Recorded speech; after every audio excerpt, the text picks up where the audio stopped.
Hello, bonjour, and welcome once again, our friends and anyone out there listening out there in internet land or wherever you might stumble upon this. Thank you so much for tuning in. We are finally getting into some of the nuts and bolts that is just, part of the daily life of, what we are governed under and the whole paradigm of the left and the right and anything in between. It doesn't always seem so sweet, and it's just torn so many families and friends apart, over my whole lifetime as far as I've seen, and just, it goes on and on. And I'm really pleased to speak about this with Cory because he's got a real interesting initiative, or I wouldn't call it a campaign because that falls into the, governmental voting type of thing. But I'm going to let Leslie kind of segue into him. So Cory, you have so many projects going on, so much energy that I'm always very impressed with everything you're juggling. And you've got a big project following up your last big project, which was, an online, what do you call it, where you had all the speakers? Freedom Summit. A Freedom Summit End of going slavery. on, right? And now from that, you're going to be developing a news project. So maybe take a minute and share a little bit about that. Yes, there's much we can do, and our options are not limited to voting or what we see in politics if we want freedom in the world.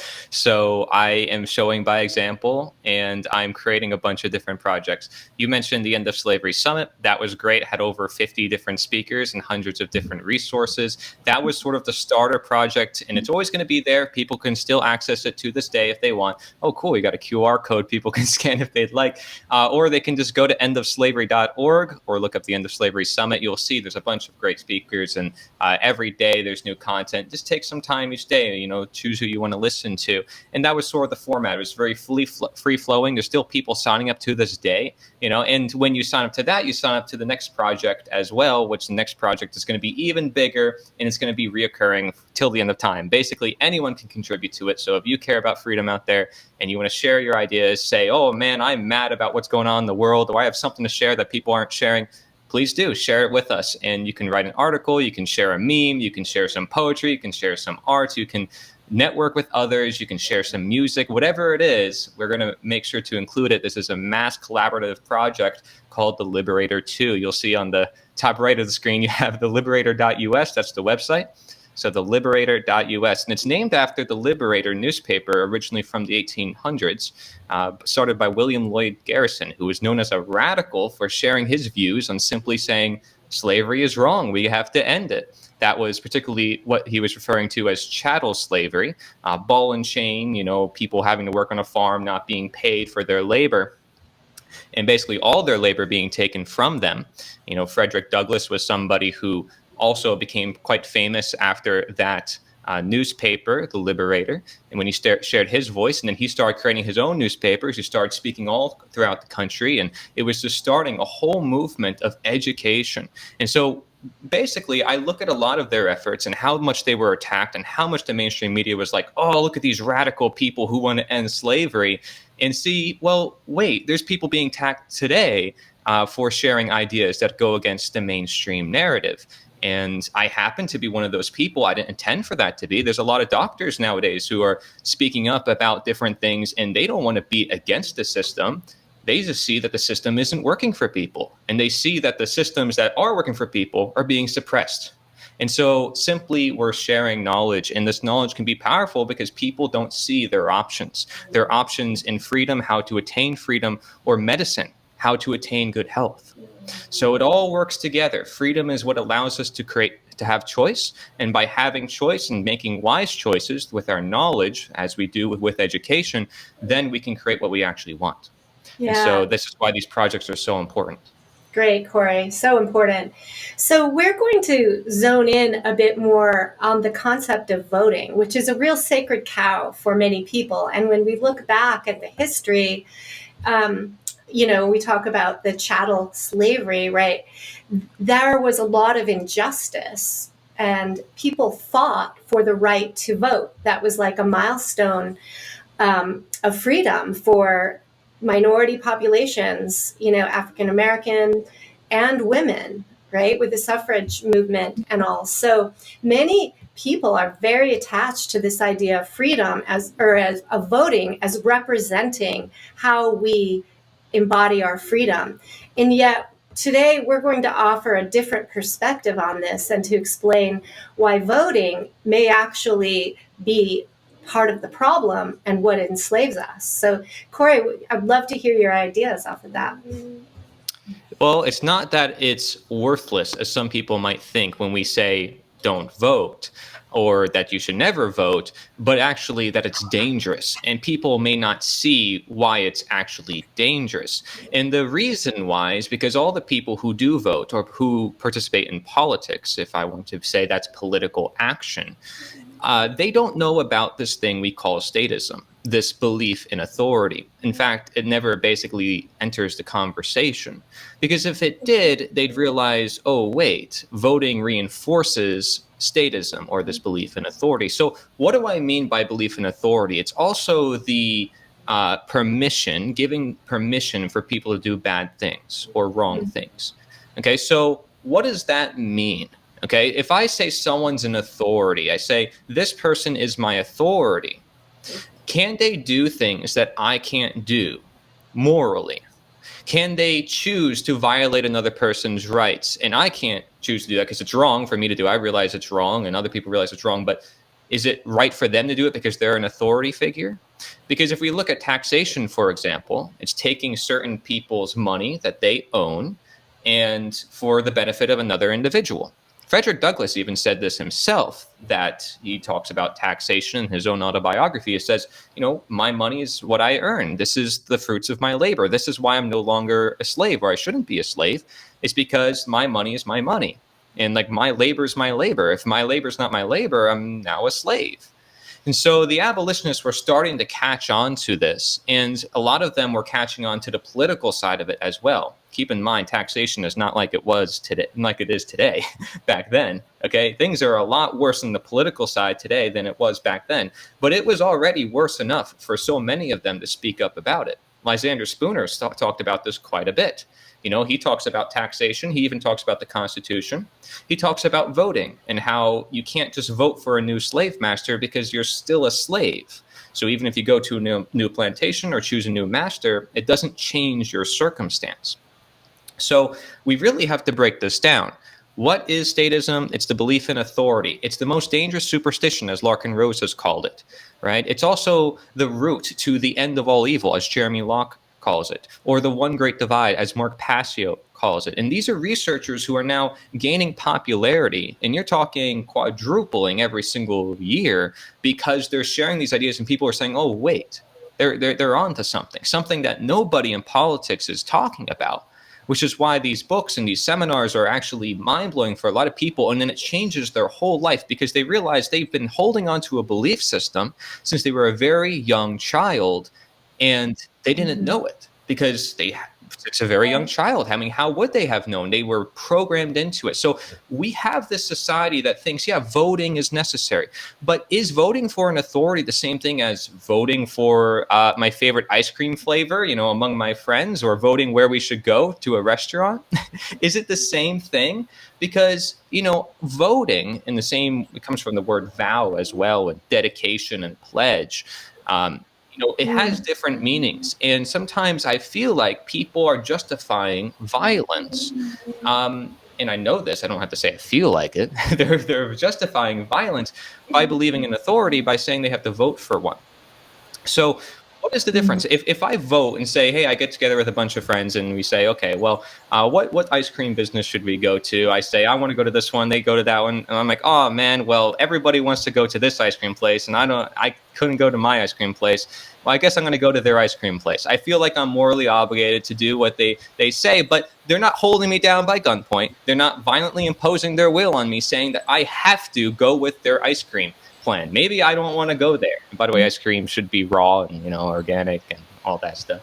And you could always choose to go get the ice cream you want and, you know, follow along with them, right? Like you have choice and freedom, you know. So the vote in that case is more around seeking a consensus and an agreement for the sake of like cooperative activity, Yes. right?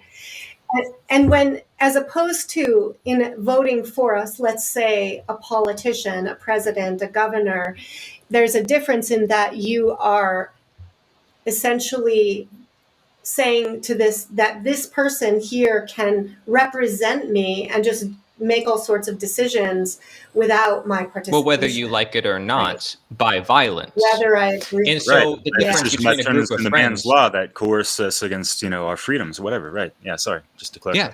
Yeah, well, that's the difference, right? It's the difference between violence and nonviolence. This is why a lot of the abolitionists in the 1800s were actually not using politics for their cause to end slavery.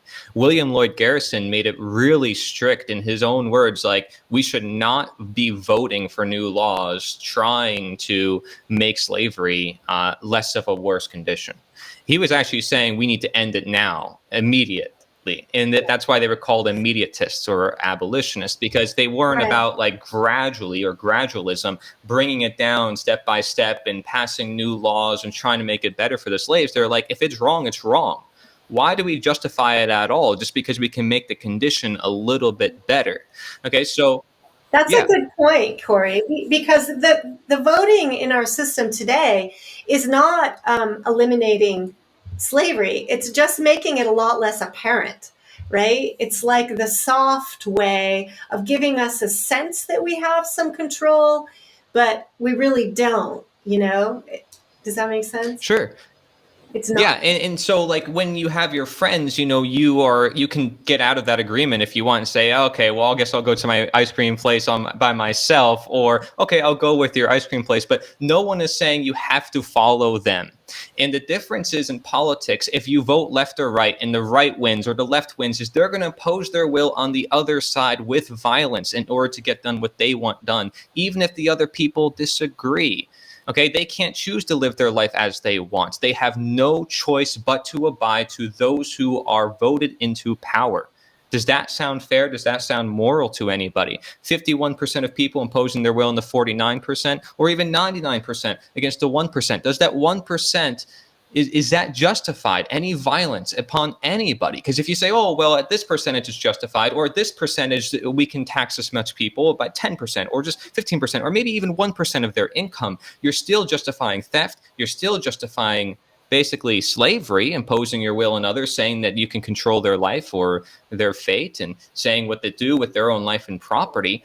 How is that fair? And people don't ever connect the dots. They say slavery ended long ago. Theft happens among each other. Yeah, it happens with everyday people. But the difference is with statism, the belief in authority, it actually makes theft seem moral and legitimate and natural, that everybody says, well, he's an authority. He's allowed to take our money. He's an authority. He's allowed to impose his will on others. He's allowed to enslave others, or, make slavery illegal or legal, but it never is talking about morality.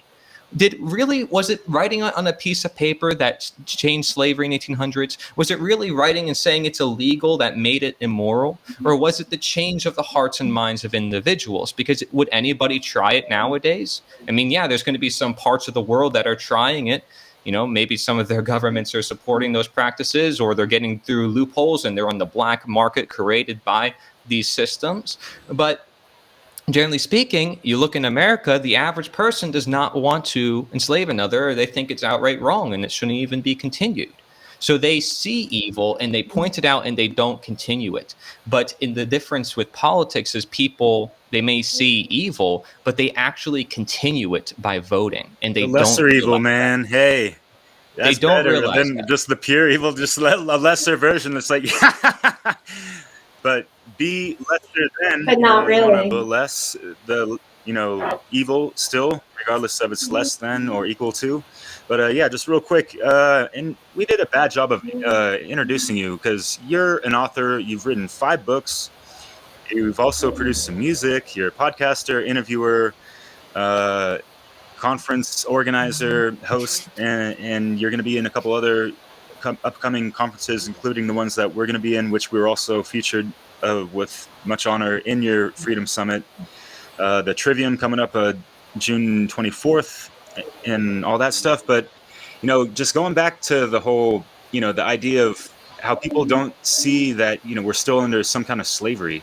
But, growing up, and we had conversations, you and I, Cory, in the past, of just as far as like music and stuff, and getting to collaborate more on that stuff. But yeah, like what kept me kind of awake and aware at an early age was like some underground hip hop that talked a lot about how, like, oh well, African American music, people descendants of that, and kind of realizing like, oh well, they just replaced physical slavery with mental slavery. We're still under a lot of duress and inequality and all that stuff, and really pointing things out, even having to decode it with their slang, ebonics, and all that stuff, but still getting the message across to, like, those were the voices for the unheard of millions of people. So yeah, that's what kind of kept me like on that trajectory of realizing that, whoa, like, this whole thing with government's not good, even though I was I got tricked with the whole Obama, Well, you know what fake happened in the savior shit, but 1800s, like, right? Like in the 1800s, a lot of the slaves, in order to free themselves, they had to start reading books and learning how to write and learning how to read. And nowadays, people have access to so much information, but you have to question, are they using it? Or are they getting all their information from certain sources where, yeah, they know how to read or write, but they're not really reading or writing authentically from their heart, or from people who are doing it from their heart. They're rather watching things that are built to deceive them or built to divide them. We're talking about dissolving the divide. Well, what's more obvious than left versus right or versus center? I mean, this is a divide. Yeah. This is a clear divide of one side versus the other, and people are very strong saying this side or that side is the right side, and this is the best way we have to do things. And you know what? All these people on this side, they're evil, they're bad, they shouldn't be on that side. Or maybe, oh, I'm a centrist, I'm somewhere in between. Or maybe I'm a libertarian, I'm outside of all of that. But either way, you're still picking something and you're saying, I'm different from these people. This makes me different. And it's not bad that you have differences. It's not bad that you have your own opinions. It's bad that you put it through law and put it through voting and put it through politics, because now you're adding violence to the equation. Because once you get in office and you say, I want this done, how are you going to get it done? Can you expand on that a little bit? Because I think some listeners may disagree or think, oh, voting isn't violence, but our government isn't violent. I think I'd like to spell that out a little more with an Sure. example. Well, a lot of the capitalists of the world will say, and even Elon Musk has even said it in interviews, that government is a monopoly on violence by definition. But if we were to really break it down, why is that? It's because they have the centralized police force, which is funded by how? Our taxes, what they take from us, our money, and that supplies for their paychecks. Okay, so they're basically the police, the U.S. SWAT teams and all this stuff. They are in charge of defense and security in this nation. Meanwhile, a lot of the people who look at the free market say, well, wait, if everything that we want, we desire, that humans would like in their lives can be provided in the market because of supply and demand, then how come defense and security can't be provided by supply and demand? And so this is just a little thing I wanted to mention. But the reason why government is connected to violence is because the very word, as you know, mind control, that has a deal with the mental slavery that Derek mentioned, but more than mind control or mental slavery is physical slavery, because it's overt. You see it. Somebody's getting hurt. Someone's being coerced against their will. There still is physical slavery in this system, because if I choose not to abide to a certain law, I will be punished or thrown into a cage. If I choose not to pay taxes, they will come and get me. If I don't follow their rules and regulations, which is based on their opinions and their whims, even if other people agree with them, not everybody else is going to agree with them, I'm going to be punished.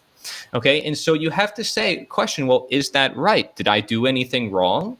For keeping my own money, for making my own money, did I do anything wrong other than produce with my own labor? That's all I did, and keep it to myself because it's mine. Unless you say, oh, it's not yours, and you have to, it's a percentage is someone else's. What makes them have that percentage? What gives them ownership over something that you produced? Oh, well, it's this law, it's this authority.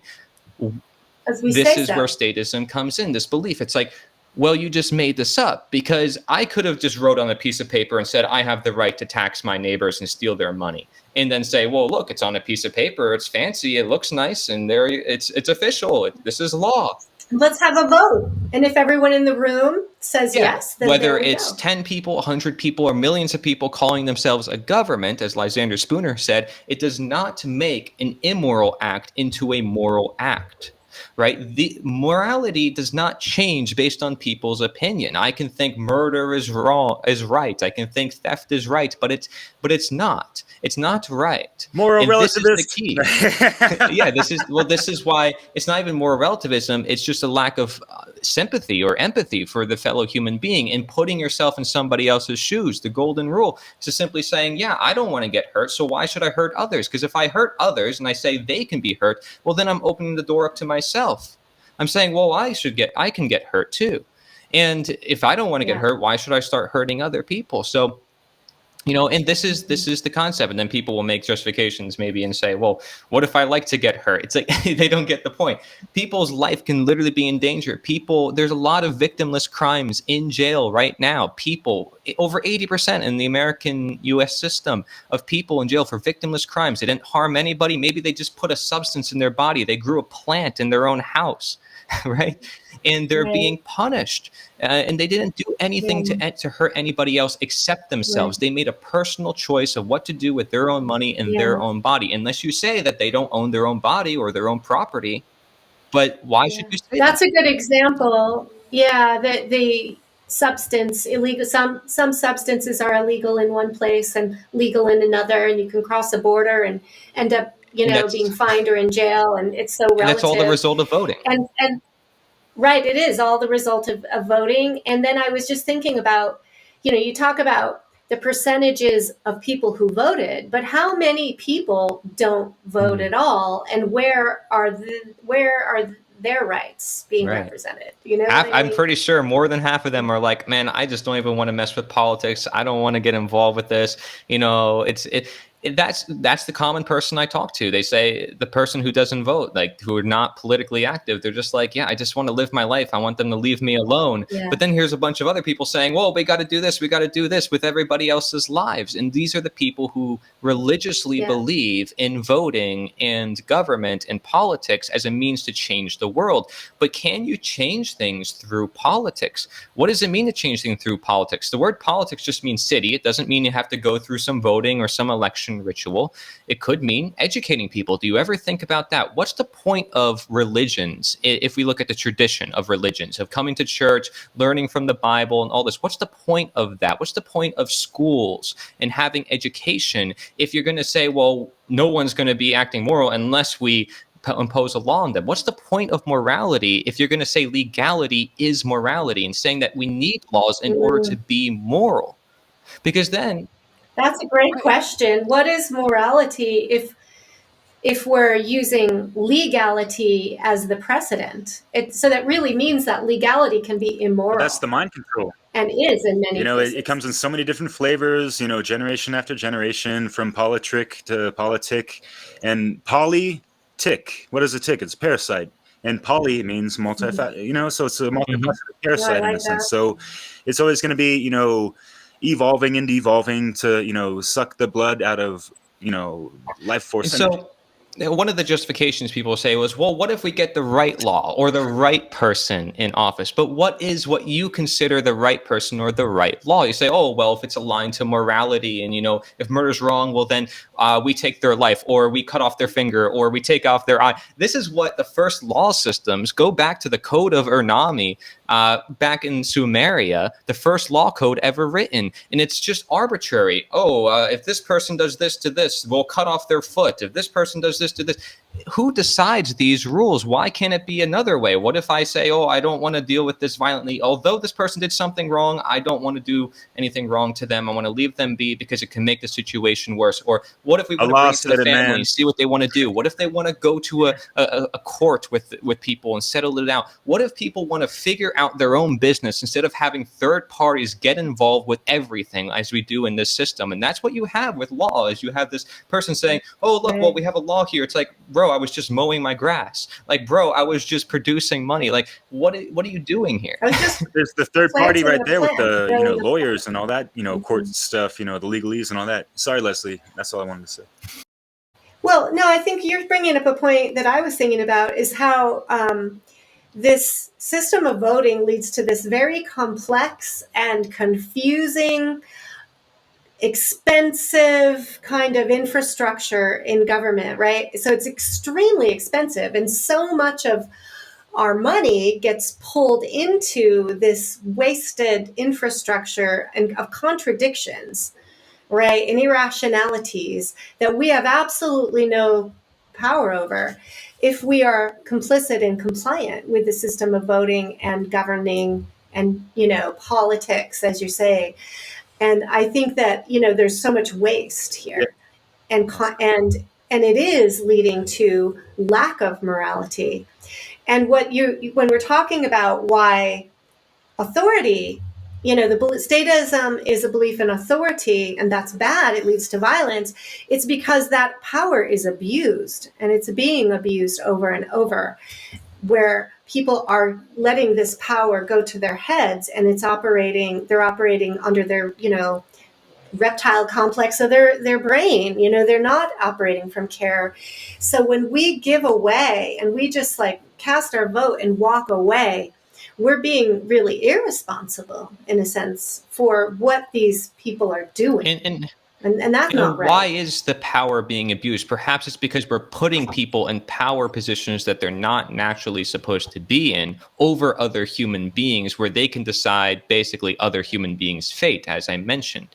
And with the simple pen and paper, all of a sudden write their life away or decide what to do with people's money or their job or anything. Honestly, it has jurisdiction over all the land, all the businesses, and all the people. And even if you say, well, we can have this system in place and this system, and these regulate these systems, and this regulates this system, now it becomes a huge, complete mess, as you mentioned. And all of a sudden, we don't know what's going on. And in the United States, this is why some people prefer monarchy. It's like, because you have this president and these cabinet members, and then you have this branch and then this branch and this system. It's like, oh my gosh, I have to learn about all of this. This is all just man-made opinions still just coming to the surface of saying, well, we think this system is best, but is it really the best? Because everything man creates is based on opinion. It's not timeless. It's not universal. So is it really ever going to work? I mean, we see AI emerging right now in just recent years, and there goes all the impersonation laws. Oh, let's say we learn how to create flying cars. Well, there goes all the traffic laws. People don't realize things can change so rapidly with innovation in the market. The market is the real government because it tells us what services, what will be provided based on what people want. But government is always that blockade in the way. Oh, you need to put a regulation on that, a tax on that. Oh, we got to make sure we do this or that. And it actually is stopping innovation. Yeah.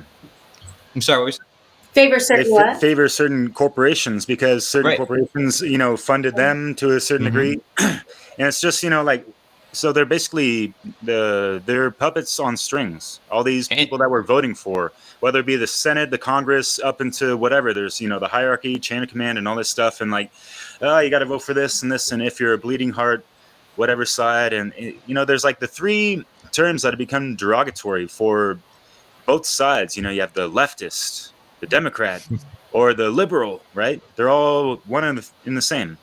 And then on the right side, you got the Republican, the right wing, and they like to throw nut on the end of it for whatever fucking reason. And then what's a conservative, So it's like, 3 and 3, the triangulation of the strangulation of across the nation. So what the hell, Cory? Yeah, corporations. I mean, think about it. They can create advertisements and all of a sudden shape public perception to get certain votes done. But it's more than that because obviously, the public perception and propaganda will always exist for different causes. These corporations, yes, they do fund politicians for certain things, but people are the ones who really matter here because people are the ones who support the corporations and people are the ones who cast their votes to put in laws that affect corporations and create these governments. It all comes down to the people, the voter, not the politician they put in office, but the voter who determines, what politician goes in office, what law gets passed, what government is created or abided to. Because if many people, hundreds of thousands, just said, we're not going to do this anymore, that's going to make a pretty big ripple effect. And by not going to do this anymore, Right. I don't mean stop voting. I mean stop participating in the system, stop paying taxes, stop, doing anything that they think is like, why am I doing this? Doesn't make any sense. This is my labor. This is my fruits of my labor. There's no reason.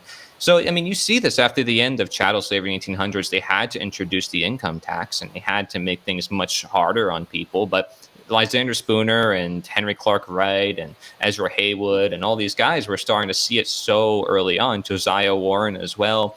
And they even made their own towns because they were so sick of all the government restrictions, but it wouldn't take so long until the government started encroaching upon their towns because they have order followers willing to do their bidding. Order followers are those people who believe in statism, who say, well, I must do what I'm told, even if it's wrong to do, even if I wouldn't do it myself, I'm going to do it because it was written on a piece of paper or because an authority figure told me to.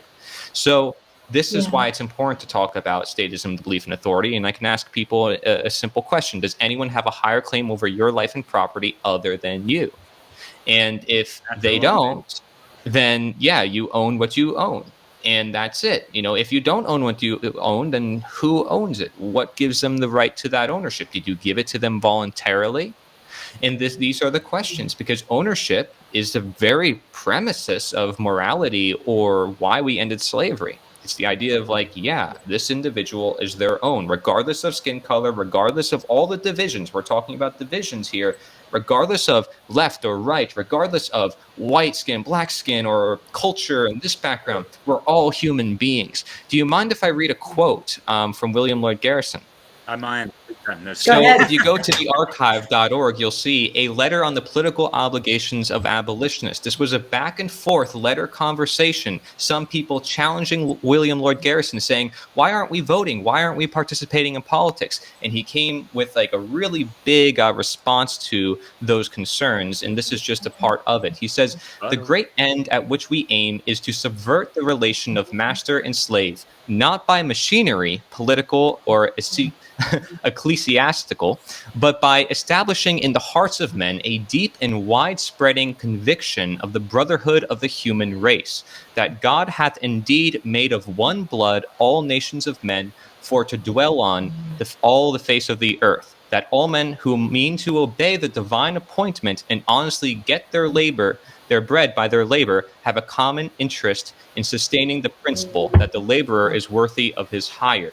This is a correct representation of the groundwork of abolitionism.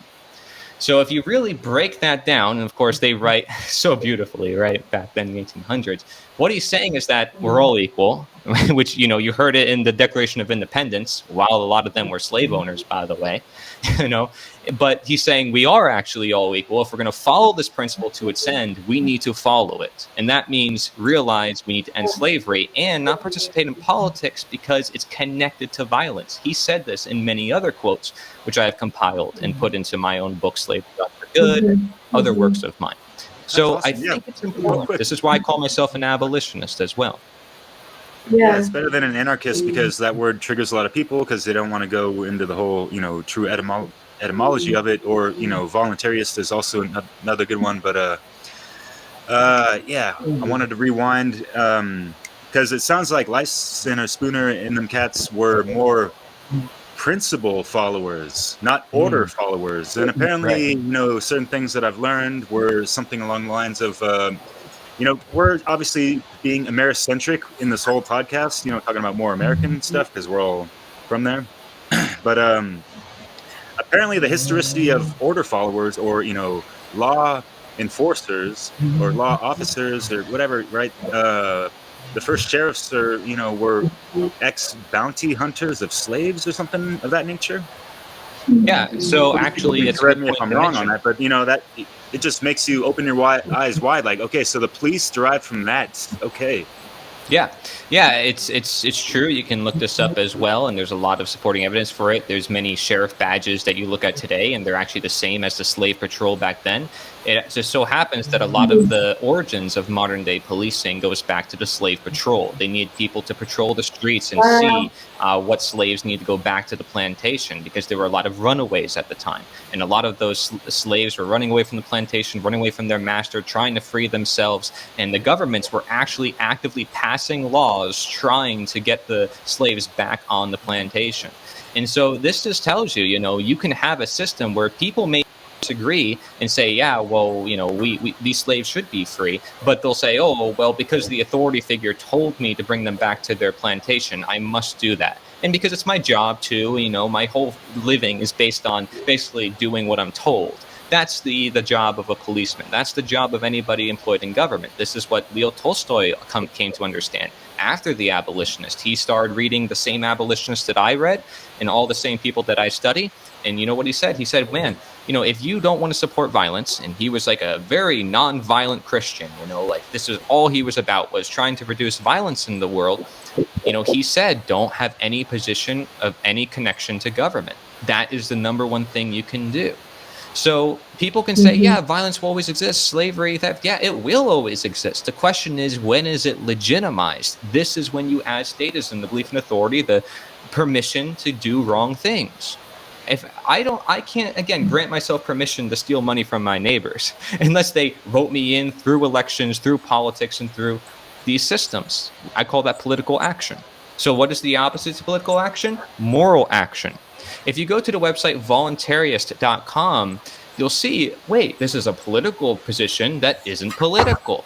Interesting. They have many strategies of how to achieve a free world without politics. Interesting. Did you ever think that was a possibility? All the time I go into video games and I see people talking about left and right and, oh, this person, that person, Joe Biden, Trump, and as if they know these people. First of all, they're millions of miles away, whatever. They pass laws that affect them in their own hometown, and they start to build a personal connection with them. The media and the corporations are all pushing narratives that's getting people to further want to vote or further get involved with politics.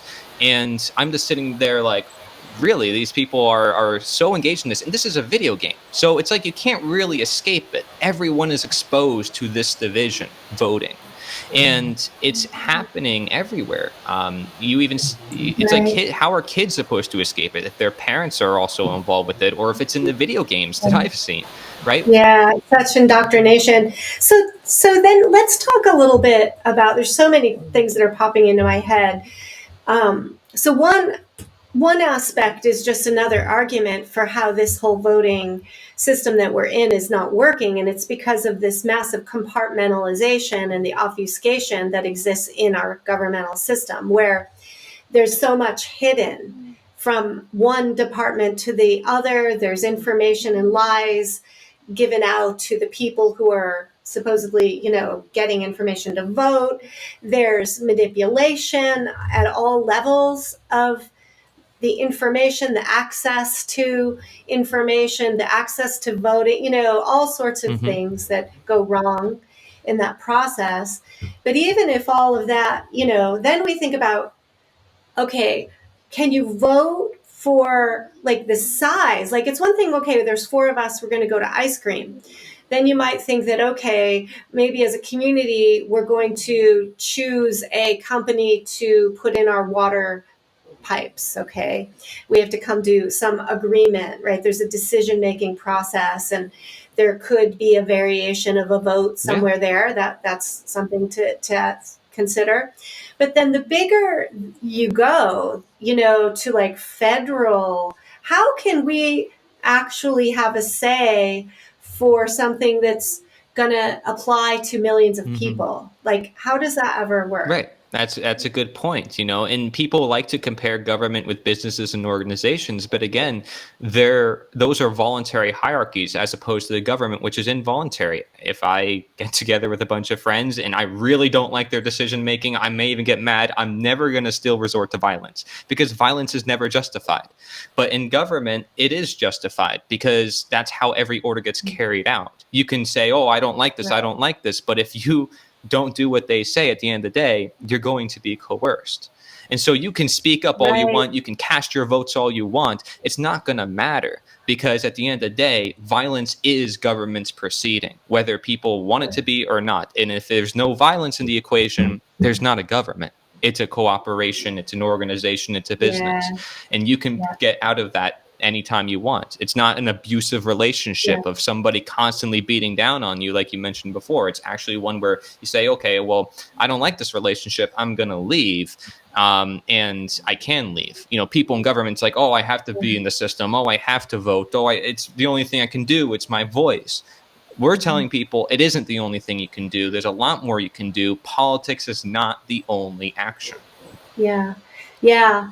And I was thinking about, like, in some settings, a corporation is given a vote like a human being, right? So the way that the whole system's being manipulated to stack against individuals having freedom and choice is like, it's deceitful looking at the nature of corporations versus that of a government with the imagined, statism, belief in authority. Because as I mentioned, corporations or the market, the free market, is the real government. So what are you voting with? Your dollar, what you have. And that is like, if I want to support a certain company, I give them my money. If I want to support another company, I give them my money, right? These are essentially like the votes we do on a day-to-day basis. We may not even call it a vote, but that's what we're doing, because we're saying, I'm dedicated to this product. I pledge my life to this project, essentially, right? And I trust that the product is going to do as I want it to. And if I don't like the product, I'm going to choose a different product. I have that choice. If you don't have that choice, if you're being coerced against your choice, well, now it's not so much a business, is it? It's going to be a gang, right? It's going to be a coercive gang. So a bunch of people got together, 10, 100 million, and they came together and said, man, what's the best way we can control the populace? If we want to steal their money, gain a living for ourselves, maybe do all these wrong behaviors and get away with it, how do we do this? Perhaps we create a system where we can do that, and where people actually allow us to do that because they think we're moral and legitimate and we can be in this position. And then furthermore, let them think that they're in charge by allowing them to vote, even though we're still the ones in charge, even though no matter who they vote in, you still have the same system in place that legitimizes violence. And that's the key. And we may get to choose politicians that where did they even come from? How did they get to be our choices? What if we don't like any of it? They were selected, not elected, sometimes, maybe more often than not. But at the same time, it's like everything we're saying up to this point, it's all under the assumption that, there no elections, no voting has ever been rigged or, jerked around with. It's all 100%. Oh, yeah. There's a lot of problems. I talk about this in my documentary. I recommend for people, if they really want a full analysis of politics, it's called The Ugly Truth About Politics. It has tons of animations and cool graphics. And I wrote up a massive script talking about every different process of politics and essentially what is the alternative, which I call moral suasion. The abolitionist also said moral suasion, education, right? And just appealing, like I mentioned in that quote before, to the conscience, to the heart of human beings. And that's not the same thing as passing a law, or like Leslie, you said, just passing your vote and going on with your day. That's not going to really change the world of saying, okay, well, guys, murder is wrong. Yeah, we shouldn't ever murder anybody. Like, we teach our kids this, right? These are something that we learn as we grow up in school, but yet we just don't realize that with authority, with statism, with the belief in government, we're just creating an exception. Right. So, and we're lying to kids, and to ourselves, really, when we think that we're not voting for violence, because we put our vote, and people delude themselves into thinking that they're voting for something good, that's going to make their world better and bring equality and fairness, when in fact no real voting in the current system is going to lead to good. It's either a pointless act that's sort of deluding ourselves into inaction when it comes to where it really matters, or we're actually condoning a system of slavery here. So this is a quote from if you don't mind, I'm going to read another quote. This is from my most recent book, Government is Unnatural, Anarchy is Natural, where it goes into these concepts very directly in a very short book that people can understand. They don't have to read some massive text like some of these other ones that I mentioned. The most edition, great book, but sometimes we need to simplify it down or bring it in different perspectives. I'm going to read a quote here. It says, people who think their voice or vote is added into the government, that they have a contract or constitution, that it is a system made up of relatable people, of wise individuals of the past, or that it is how society has always been functioning, then you think of how it could work if done in a certain way. These all make governments appear natural. And if you think about it, it's because it's similar to the way an organization works, and people always equate it to that, but they always leave out the violent part. So let's say vote. I talk about voting, and I say it's not your voice. Well, your voice is your voice. We want to say voting is your voice. It's like, it's not your voice. Yes, it's your voice in day-to-day conversation, but if we're going to say voting in the sense of political action, it's a little bit different. You have to go to a ballot box. You have to make sure you sign a certain paper. You have to make sure you get a certain elected official in. It's not the same thing as choosing where to go for an ice cream place. Now, maybe you want to have a certain ceremony where you say, we have to write it down on a fancy piece of paper, collect all the votes, and then I doubt you're going to do that for a simple voting decision. Maybe in an organization or business, yes, that's how you would do it. But again, you can choose if you want to participate or not. Now, the Constitution, it's a contract. But is this a contract that you personally signed? Is this one that you said, yes, I consent to the Constitution and what it says? Guess what? A lot of the abolitionists in the 1800s were against the Constitution because they saw it allowed slavery. Now, Lysander Spooner said, well, the Constitution is against slavery, but even him acknowledged that it's just a piece of paper and it doesn't have a higher authority than morality itself. In fact, that morality or natural law, as he said, is authority, right? And so let's get into this part of it, Cory, and the solution alternatives, right, to decision making. What's the other paradigm? Yeah, so to decision making, to doing anything in a day-to-day basis, supply and demand, the market will provide for pretty much everything, as it has for every other product in existence. So why can't it do so for security or defense, or for anything else that people desire in the world? Is a healthcare benefit justified because there's so many people? Well, you might say, yeah, there's a lot of people and services, but how is that service going to be provided at other people's expense? Is that fair to them? You always got to think about, what is actually being done here.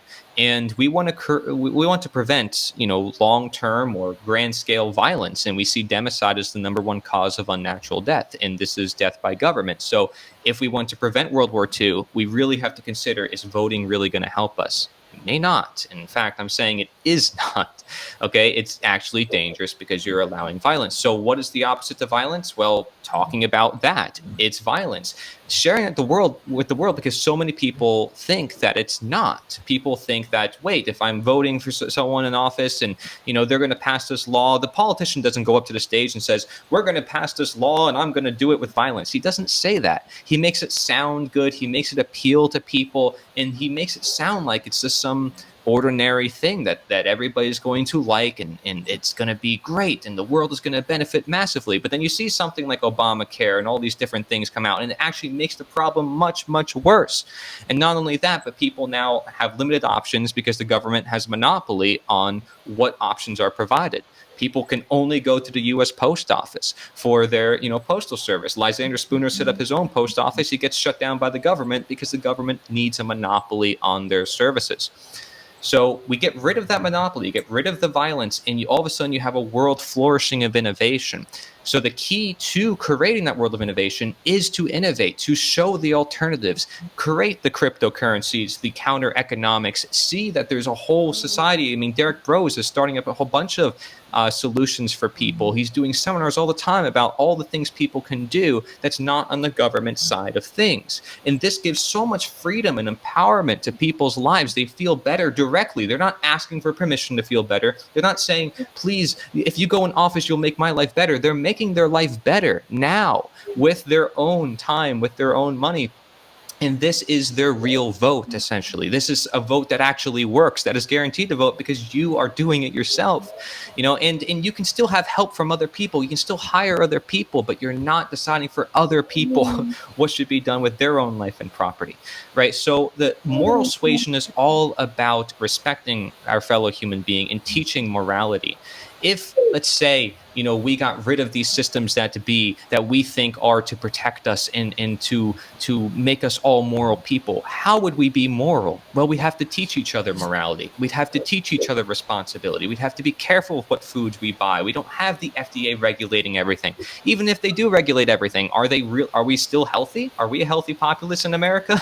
Even with their regulation, are they really looking out for our health? Are we voting them in office, or is other people voting them in office? What about the Federal Reserve? How much control do we really have over our government? Because we have international corporations, and these corporations, again, are government-based organizations. They have money that can influence the politicians. So you mix capitalism, you mix the free market with violence. Yes, money will be the greatest evil, will be something that we say is, greed and money is the problem. But it's not money that's the problem. It's the belief in money that's the problem. It's the belief in people having authority that's the problem. Money is not what makes us happiness. Money is just a tool that people use toward happiness. Technology, these things are all tools. And we can say voting and government is a tool toward our protection, but is it really? Or is it one that actually is always backfiring on humanity because it never has lasted every single time? It's like a big myth. Yes. It's a myth, a big lie. And so it's all about exposing this lie, which, like I said, a lot of these past individuals, which I guarantee most of the people listening to this may not even know who they are. Like Leo Tolstoy, known as one of the greatest writers of all time. People may know who he is, but they never know that he was always talking about how the government is slavery and people should not participate in any government activities. They may talk about slavery in school, but they're never going to talk about the abolitionists who were actually the ones who said, hey, we should not participate in politics because it's connected to violence, and we should not be enslaving our fellow men because it's violence. It's all violence. Why should we justify any of it if we're moral people, if we want to evolve as a human species? Are we in the barbaric age where we can just impose our will on others and have their minds be dumbed down and tell others how to live their lives? Or can we empower each other because we have knowledge at our fingertips and the ability to have so many different solutions? So we have to look at it like this moving forward. Are we going to stick to the old barbaric way of doing things, or are we going to evolve as a human species? Voting, where has it gotten us in the last 300 years? You don't think people in the 1800s were trying to vote their way out of scenarios? That wasn't the solution. It wasn't ever the solution. It never has. It just seems to get us deeper and deeper into a trap, right? That's a tangled web that's harder to get out of. And it seems that at the foundation of a life, this vision that's an alternative way of solving problems and meeting needs for humanity involves this concept of self-ownership, right? Personal responsibility, which in effect is going to mean that people will need to be less apathetic and more involved in decisions at their local level, more vocal, more that's going to call on communication skills and conflict resolution and emotional regulation. There's all sorts of important skills needed to do the kind of work that's needed to make decisions, right? And I think maybe a lot of people lack those skills and are afraid. Yes, they're fearful. Responsibility. They're fearful because if we say to people, you should stop doing this and start doing this, it's something, it's work. It's something that they have to do. And it's something that a lot of people may not be doing currently. And, they're going with the flow, and I don't blame them. Maybe they're busy. There's a lot of things that are going on. But perhaps we can focus on this one belief system, statism, and really drive that away, because it's as simple as believing that other people have an authority. If you cut that belief system, you cut the entire system. People don't realize it. They think they have to vote in new office, or maybe they got to start growing food or create a counter economic system. All that can be beneficial, absolutely, but it doesn't mean it's going to actually solve our problems. What's going to solve our problems is getting down to the root cause, which is the very thing that creates that system. And it's a simple belief system that we're born into, basically, at a very young age. And it tells us to see other human beings as having more authority than other human beings, and to not see each other as equals. If there's any divide you guys are going to mention, I can't see any divide being greater than this one right here, which is saying that other human beings can basically enslave another human being, or tell others what to do with their own life and property. All right, you ready for this? I'm a role play for a second, but hey, like the government, they're taking care of me. I don't need to have so much responsibility for my own life. I mean, look, I'm depending on the government so much. You might call it a nanny state.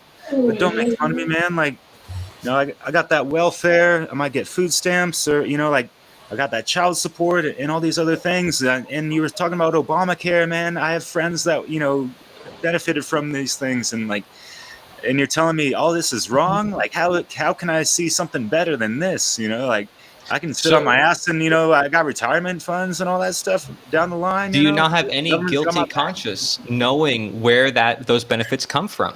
Knowing that those benefits are enforced by the gunpoint against other people, taking their money away from them. Are you going to start sharing at least the education? You might have some of those benefits and feel like you need it for your living. I understand there's a lot of things that people need nowadays because the system has failed so many people, and myself included. And you're not the only one who's suffering, but a lot of people are. But is it fair if you're suffering and they also have to suffer because to make your life better? Everybody's suffering. It doesn't make anybody better, right? The tax You're system is suffering. confusing for me, man. I'm sorry. The other part is even within the system that supposedly is meant to help people get a raise up, there are so many limitations, involved and red tape that people have a cap. Like, people really can't even within the system, if you're going to follow their rules, actually get ahead. It's very hard. Yes. Oh, and it's very stressful. And there's a reason why politicians become corrupt. Even the best of people can turn into monsters. And this is also evident through the psychological experiment, the Stanford prison experiment, right? Where these individuals were just average people given the position of an authority figure. And all of a sudden they were abusing their power. Within 1 week, the experiment had to end. They were doing all sorts of things. And then they got out of the experiment and they're like, man, I never would have expected to be so violent and act in such a way that I would never otherwise act. And it's because they were given this position that they so heavily believed in.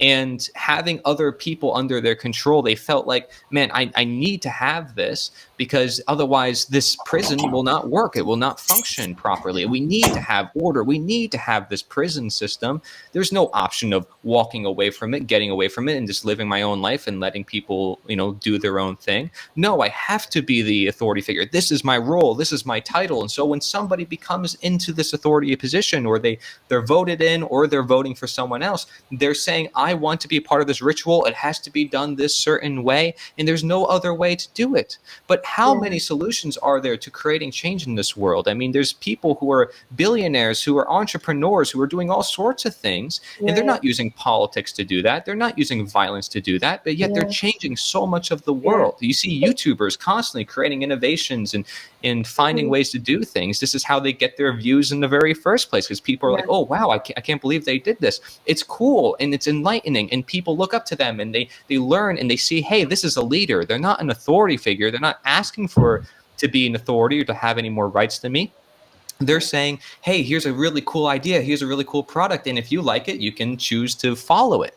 You can emulate my actions. So there's like the ego attachment to these positions of authority, right? That it just seems to be happening right and left, and demonstrates people's general poor emotional intelligence and unevolved natures, right? And we're thinking that we can't trust people, so we need to vote for people who will keep us safe from the people we can't trust, but they're all the same people, kind of, so it doesn't make sense.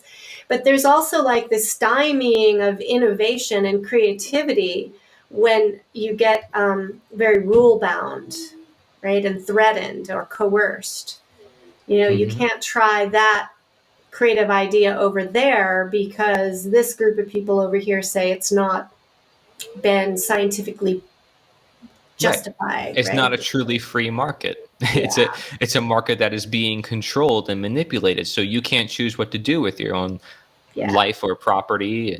And this is where you don't have freedom, essentially. And this is increasing more every day as people legitimize voting, regardless of what they're voting for. Because if you're legitimizing the ability for somebody to take away your life, or legitimizing the ability for somebody to be higher than another human being, then you're basically saying they can. And the people who want to are going to be the criminals, or the people who want to get away from things or have an exception. it's going to be the people who are psychopaths, sociopaths. Of course they would want power.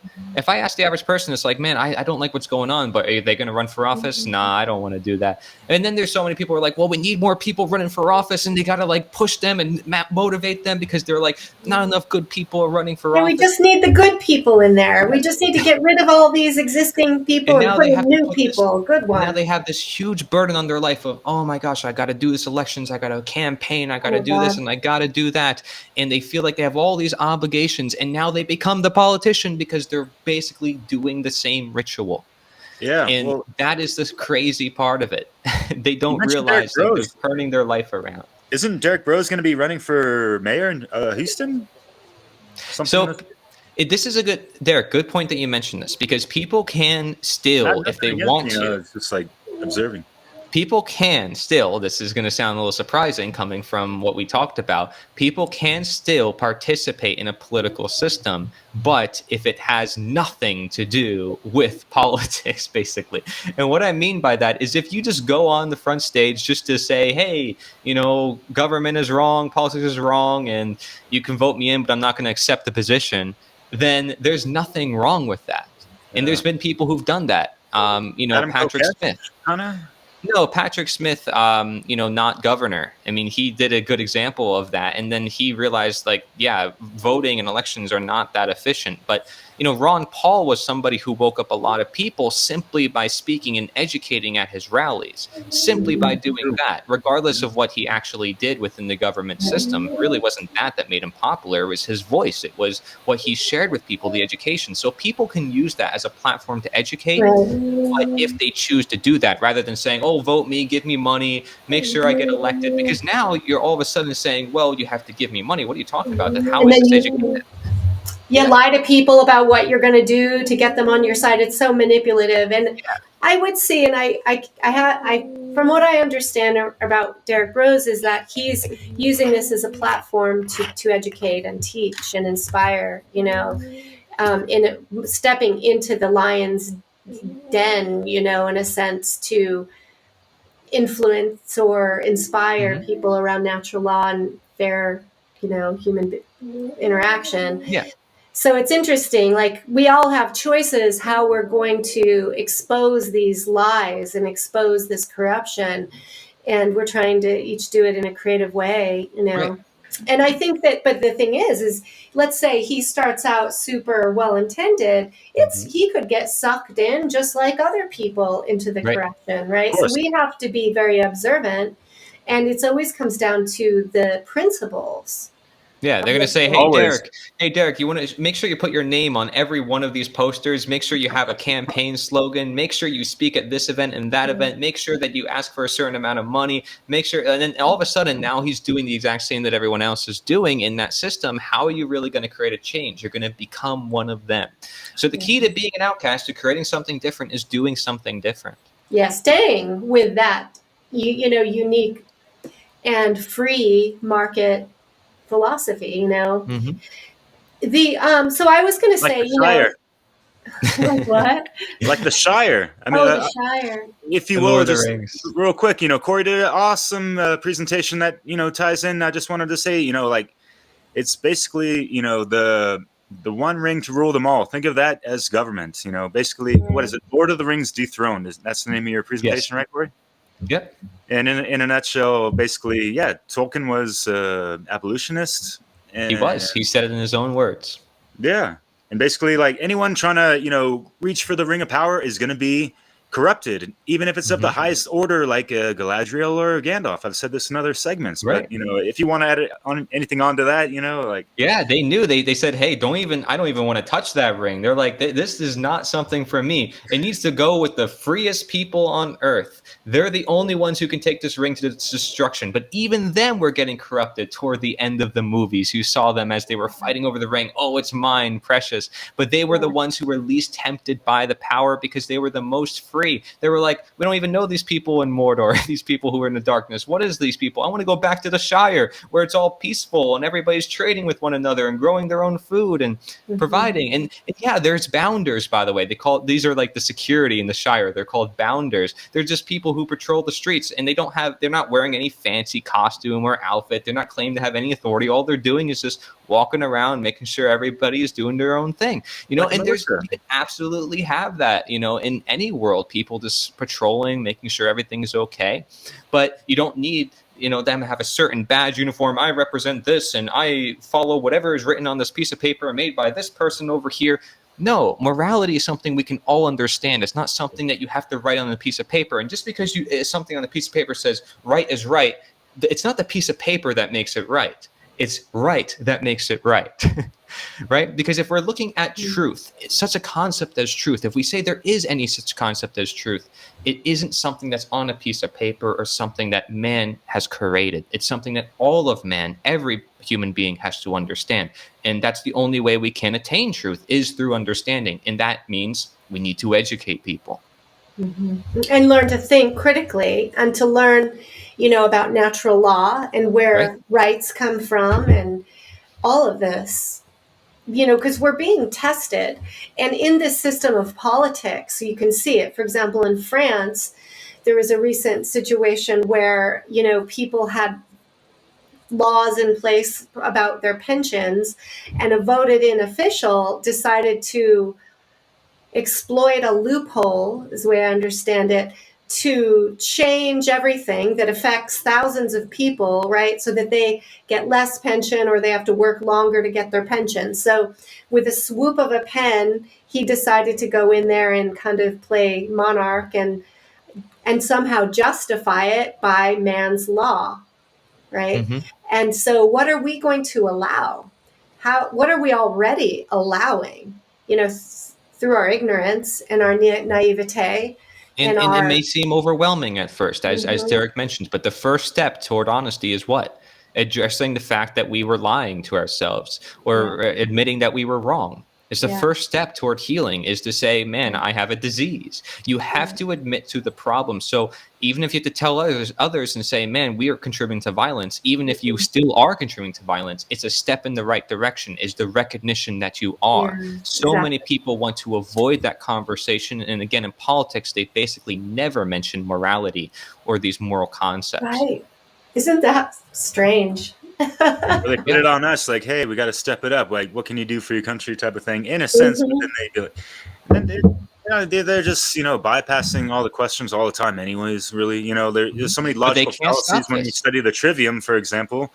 You know, we see these things, you know, and the patterns from all that, you know. But they can't. No matter what, how many politicians or people in politics say this is the only way we got to do things. Voting has always been done. This is the way it has to be done. They can't stop the growth of this information that we're sharing right here. It's growing very rapidly to the point where their ideas are going to become less mainstream, and these are going to become more mainstream, to the point where we can look at them and be like, yeah, your ideas aren't working for us. This is why we have these ideas that we know will work, because it's our own life that we're looking at. We're not believing in something. We're knowing. Yeah. Do you think that this restructuring, you know, of abandoning the, you know, if we abandon the existing politics, the world of voting and so forth, that the new organization needs to happen on very small scale levels, you know, towns, communities? Like a model example? Yeah. Like, because, you know, we've gotten this whole thing of like voting for, I don't know, like laws that affect thousands of people, right? And very black and white kinds of things. And then another vote over here for an exception, and, you know, permits and all this craziness. You know, let's say we were to clean that slate, and we want to set up a system to accomplish, you know, the things that we need in life, you know, to keep going. It seems to me that we would need to become much more involved on a much more local level and interact with people, you know, through. Well, we would be. We would be obligated to, because, you know, we look at our life with freedom. If to attain freedom in the first place requires that we look at our lives and our own belief systems, our superstitions, And then then maintaining that freedom or exercising your rights requires, keeping that knowledge in circulation. And I'd say the answer to your question is, yeah, there's going to be organizations, supply and demand, as I mentioned. So if there's a demand somewhere, there's going to be a supply, and not everybody's going to agree with it. And so they're going to find, oh, I'm going to go toward a different product, or I'm going to choose not to participate in this business or that organization. And they have the choice. It happens already so much. The market controls so much. If government was in control of everything in the market, it would still not control much of the market, because that's how much it controls, and the problem is government is like a cancer that people feel like, oh, well, I feel like this product is unfair. I think we got to push this company down and push this one up. Oh, Amazon gets tax exemptions, but this small mom and pop restaurant does not get tax exemptions. They need to be taxed, right? When you create a dynamic like that, yeah, it's going to be very unfair. And then you can't have competition, and the best products can't rise to the top, and demand is not going to be according to supply, and things are going to seem all wonky and all over the place until you have an economic collapse, which is what we're seeing now. Is we're seeing the economy is going crazy. And people are seeing it. This is why so many people are talking about economics, even just in our political circles and having these conversations. People put so much focus on economics, but really the heart of everything is always morality, right? And this is what it comes down to, because in a collapse scenario, I mean, it's going to come down to if people care for each other, not necessarily who has money, who has this or that. It's going to come down to care, because you're going to see some of the worst types of people come out of the shadows. You're gonna see a lot of it come up to light, and this can be seen as like the rejuvenating of humankind. It could be a good thing if you look at it like that, But ultimately, people have to be ready at these times, because if you have this knowledge and other people don't, realize that there's still a lot of people consumed in that system. World War II was not even 100 years ago. We ended slavery not even 300 years ago, and look how fast the years go by. This is all pretty recent. And that should really make people, I'm not trying to make people paranoid, but at least a little cautious about what can happen. And you saw COVID happen. Nobody expected it. All of a sudden, there's no stuff on the shelves. People need to be cautious. You have this knowledge, realize what can go down, but don't become paranoid. Don't feed into the hysteria. Don't feed into the independent media hysteria of saying, oh my gosh, you got to prepare and zombies are taking over or whatever. There's always going to be that market supply with that demand. If people are looking for, man, the government is so bad, where do I look? They're going to look toward independent media. They're going to feed into their fears and look past all of it is what I would recommend to the person who's watching this. Be able to look past all of the forms of media and really make a judgment for yourself, and thinking for yourself, because you're going to need it in a world like this with mass information. Right. The three principles seem to apply, again, self-ownership, non-aggression, self-defense. And if we can all, embrace those three things, we can overcome the chaos and the confusion that may ensue here. Mm-hmm. And non-aggression, just to abbreviate, means like non-violence. So we were talking about that this whole interview, basically. Yeah. Don't aggress upon another. Initiatory violence. You can defend yourself against somebody who's initiating violence against you, but don't start it. If you don't start it, there won't be none, right? Right. Right. Don't steal. Right? Don't steal. Like if you think of violence, so it's not just physical assault, but, stealing from someone, coercing someone, raping someone, there's other examples of violence. Lying. You're stealing away someone's, ability to understand something, properly, the truth, right? Yeah. Well, yeah, if there's information that they should know and you're purposely keeping it hidden from them, yeah. You're basically harming their ability to make wise decisions, and by not allowing their wise decisions, they can end up harming themselves. Mm-hmm. So, it's all, knowledge is really the key to all that is good, and ignorance is really the key to all that is evil. Yeah. In people's ignorance, they give way to evil. The fact that people don't know about statism, or like we mentioned, people in politics don't even mention a lot of the moral concepts we talk about, is why we have a system embraced in ignorance. And what do you get from ignorance? You get control. Because there's certain people who don't have knowledge and other people who do, and they can leverage that over those who are now in the dark.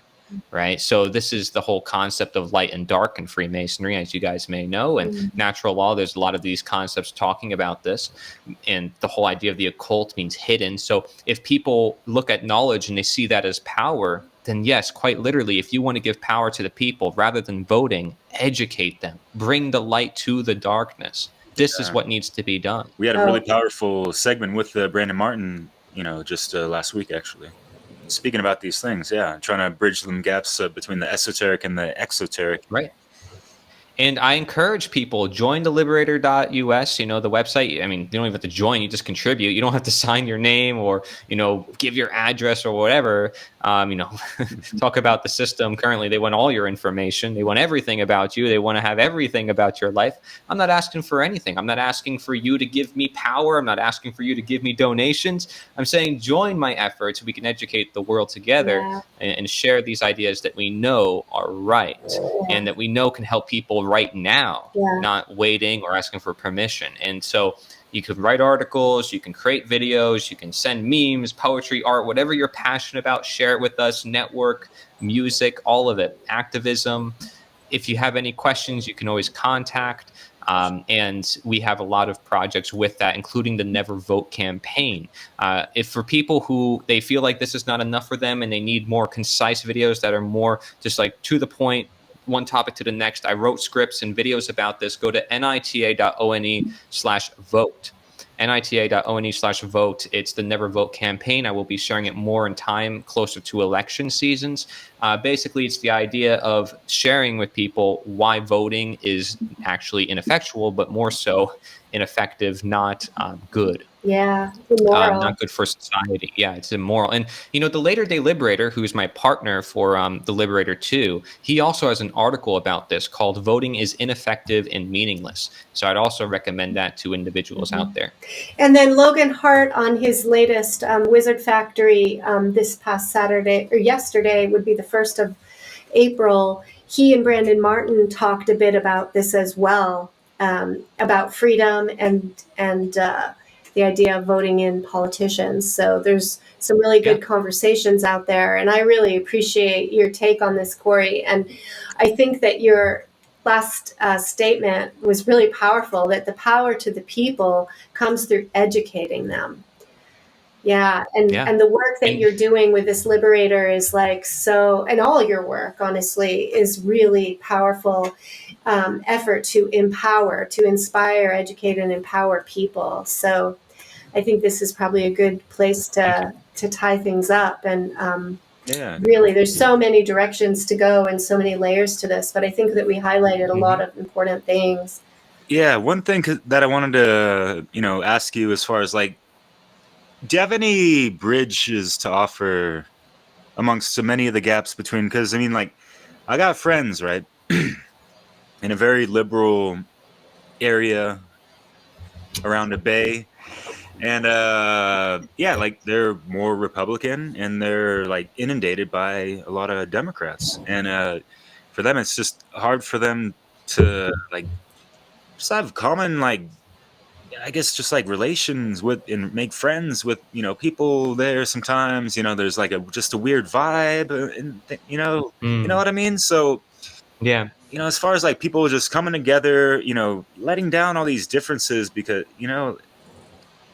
one way to do it is just to say, hey, you guys are getting pulled from both ends of the spectrum or whatever in wrong ways, but no one wants to hear that, and oh, I've been duped, fuck you kind of thing. But it's like how an example of how voting separates people, right, based on your allegiance to a side, to a pole. And it's that whole identity that just seems so divisive. And what I find, talking to individuals from all points on the spectrum of politics, is you can connect with people on our humanity and on our values. Most people, for whatever reasons they're choosing their persuasion of politics, ultimately there's a common desire for happiness and freedom and peace and non-coercion and everybody to get equal rights, and so for me... I think what someone should do if they really want, like Derek, to answer your question, and people rarely would do this, but if they were truly open-minded and took the time and asked them questions, really get to know them, they can start to sympathize. Exactly. Because I guarantee you, I've met people of all sorts of Socratic different style? political spectrums, and I realize where they're coming from. I see their education. I say, oh, this is why they believe what they believe. And even then, I don't know enough about them, because I'm not them. But we both agree violence is wrong. So why don't we start there, huh? Right? Because we have to Because come now that together, we see this whole system. to come together Right. and talk with each other rather than isolate and separate, which is what's being promoted, you know. And it's funny because if both sides are promoting violence and yet both sides don't want violence, I see something ringing in the bell, you know, like exactly, this, like, there is the common ground. And that's also what, again, politics doesn't talk about. So it's what really ends it. It's what really ends all that whole division. If I were to say I want to pledge or dedicate my life to something, I'd want to dedicate it to truth and morality. I don't want to dedicate it to some man, some politician, some man's law. That's what it means to truly vote. Again, coming from the Latin votum, pledge, dedication, or vow, rather than any legality or government. to a Vote and principle. pledge to truth. Yeah. The principle. And we have this chaos sorcery going on that people are becoming subject to. Daily. And if we can disconnect from that and just talk to each other from the standpoint of principle and morality and valuing ourselves, right, and valuing each other, recognizing, you know, our equality, then we can just sort of bypass that whole thing, you know? Yeah, just throw it behind us. And that's the thing. It's not as hard as people think. Like, again, we can start growing food and all that. But no, once you cut this belief system, it's over. You share with other people and say, well, there's other, like, just like us, are they not? These people wearing badges and uniforms, these politicians, if they're just like everyday people, why do we give them any more rights than others? Why do they have the right to commit immoral actions? Yeah. You know, what gives them that power other than our belief system? It is just a belief system. The media. System. And we have to cut ourselves off from this media messaging, which is what is driving voting too, and preferences. Is this, you know, look at. Yeah, well, people will come to understand this, Leslie, like all by themselves. Once they, like, I trust that people will start looking at their health more. They'll start looking at a lot more things in the world once they realize they've been lied to or they've been holding a superstition so long. So I don't even need to mention all that. I'll be honest with you, because it happens naturally. Once you start realizing that you're in control of your own life, you start taking control of your life. Yeah. Good points. Yeah, good job, Cory. I got one more question for you, but I lost my train of thought. But I just wanted to just rewind it for a second, because we talked about order followers. I recommend folks checking out Dan Arnold, the spiritual anarchist. Cory, he was on your summit, as well as David James Rodriguez. He was also, you know, a fantastic guest on our show as well. Yeah, like there's a lot of solutions that people are bringing to the table that, you know, people feel disenchanted, you know, just. David Rodriguez is for people who have children or they don't want to bring them through a public school system. He's got tons of solutions for that.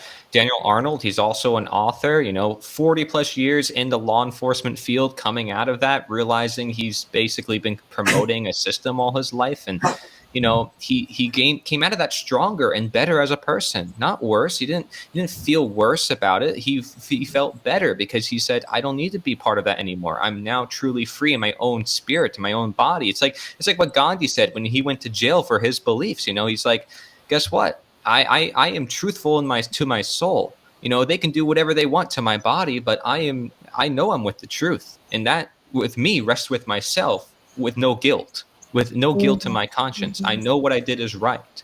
I don't have to deal with that guilt. Look how many veterans come out of war because they're told, oh, you got to fight these people overseas that you don't know. And they come back with a trauma, feeling like, oh, shoot, I hurt these people that I shouldn't have hurt. They didn't do anything to me, right? It's because they thought they should follow the orders of an authority figure.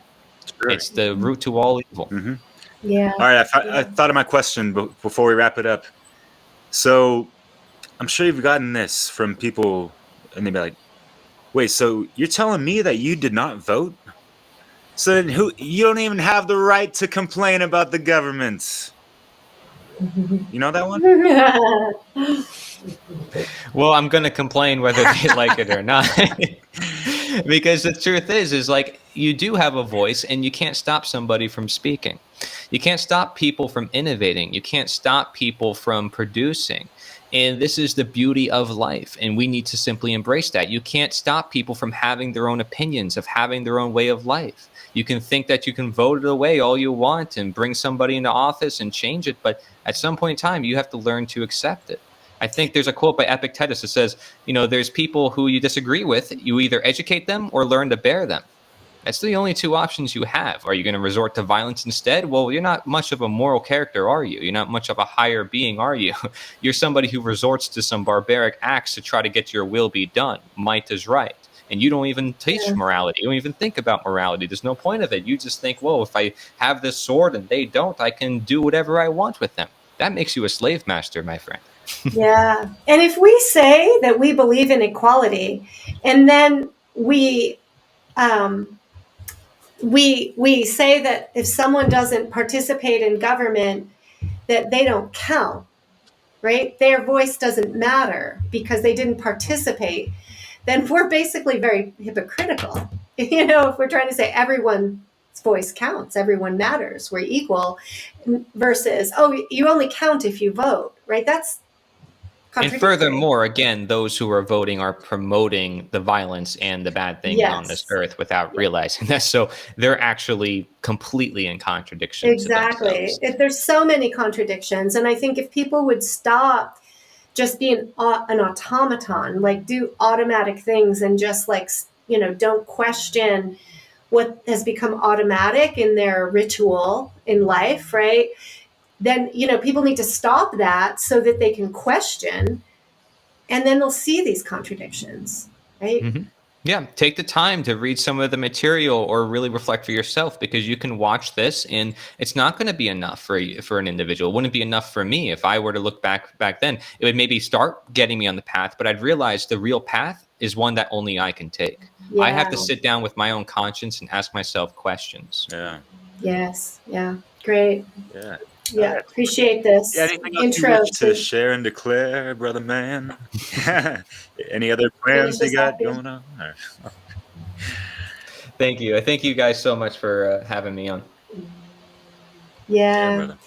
Please, everybody, check out Cory's work. Yeah. Cory, Nature is the Answer on all platforms. Yeah, and the tap links got oodles of goodies for you too. So yeah, there's a bunch of links on there. Everything, different types of links. I don't share my own works that much on some of my other websites because I want to make it collaborative, right? A lot of my future projects are going to be very collaborative. But if you want a lot of my own works and a lot of my videos and documentaries, Cory, Nature is the Answer. Will do. Great. Yes, and you'll be speaking at Funnel 3 on June 24th and 25th. We look forward to having your presentation there. Yeah, buddy. Awesome. Yeah, it's going to be great. Much love, Cory. Thank you so much, brother. It's an honor. Yeah. Appreciate it. Always. Divide and conquer, that's a model, this role model, but doesn't go with what's inside my soul, so I don't follow. I walk my own path and keep my own pace and feel great when I relate to people in the same state. The End of Slavery Summit is a totally free and educational online event to learn everything you need to know in truly reclaiming your freedoms. From the untold knowledge to the unspoken action, you will learn from over 40 speakers who have expertise on subjects that the independent media and mainstream media both do not talk about. Upon signing up, you will also receive many free gifts, one from each speaker. It includes resources such as books, presentation slides, helpful links, infographics, memes, and more. The summit takes place over a multitude of days starting on December 1st, with even more free gifts each and every day. So be sure to get involved and help the world know what it means to have true freedom, equality, ownership, and justice. This is timeless and universal knowledge that hits at the roots to what is currently going on in our world. Define slavery, create freedom. Join us and help end slavery and tyranny alike in all its forms for all peoples and for all of time. In the words of the Liberator newspaper, our country is the world, our countrymen are all mankind. Go to nita.one/summit and join this totally free event. Truth waits on nobody. This is the next step in humanity's evolution.